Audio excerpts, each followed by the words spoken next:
മുതിർന്ന സുപ്രീംകോടതി അഭിഭാഷകൻ ഫാലിയസ് നരിമാൻ അന്തരിച്ചു.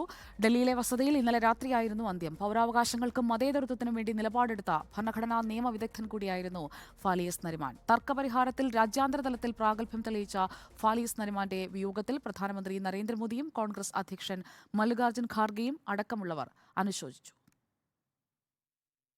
ജീവിച്ചതും വളർന്നതും മതേതര ഇന്ത്യയിലാണ്. ദൈവഹിതം അങ്ങനെയെങ്കിൽ മതേതര ഇന്ത്യയിൽ മരിക്കാൻ ആഗ്രഹിക്കുന്നുവെന്ന് മെമ്മറി നെവർ ഫെയ്ഡ്സ് എന്ന ആത്മകഥയിൽ ഫാലിയസ് നരിമാൻ എഴുതി. 1929 ജനുവരി 10 ബ്രിട്ടീഷ് ഇന്ത്യയിലെ മ്യാൻമറിൽ ജനനം. പ്രാഥമിക വിദ്യാഭ്യാസത്തിനായി ഫാലിയസ് നരിമാൻ ഷിംലയിലെത്തി. തുടർന്ന് ബോംബെ സർക്കാർ ഗവൺമെന്റ് ലോ കോളേജിൽ നിന്ന് നിയമബിരുദം. അഭിഭാഷകനായി പ്രാഗൽഭ്യം തെളിയിച്ച ഫാലിസാം നരിമാൻ 22 വർഷത്തെ ബോംബെ ഹൈക്കോടതിയിലെ പ്രാക്ടീസ് അവസാനിപ്പിച്ച് സുപ്രീം കോടതിയിലേക്ക്. മുതിർന്ന അഭിഭാഷകനായി അവരോധിക്കപ്പെട്ട FS നരിമാൻ വൈകാതെ സുപ്രീം കോടതിയിൽ കേന്ദ്ര സർക്കാരിന്റെ അഭിഭാഷകനായി.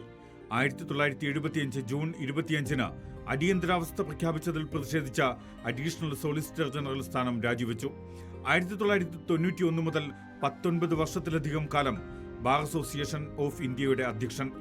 താത്വികമായും ബൗദ്ധികമായും നിയമത്തെ കൈകാര്യം ചെയ്ത ഫാലിയസ് നരിമാൻ രാജ്യത്ത് നാഴികക്കല്ലായ നിരവധി കേസുകളിൽ അഭിഭാഷകനായി വാദങ്ങൾ അവതരിപ്പിച്ചു.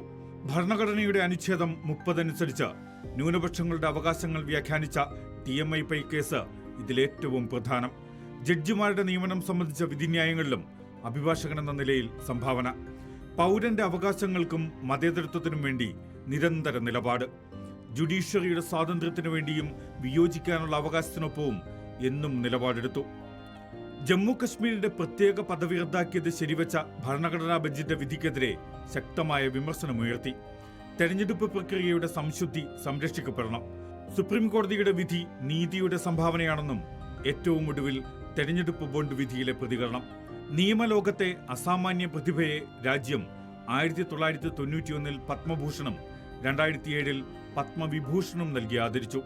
1999, 2005 കാലഘട്ടത്തിൽ രാജ്യസഭയിൽ നോമിനേറ്റഡ് അംഗവുമായി ഫാലിയസ് നരിമാൻ.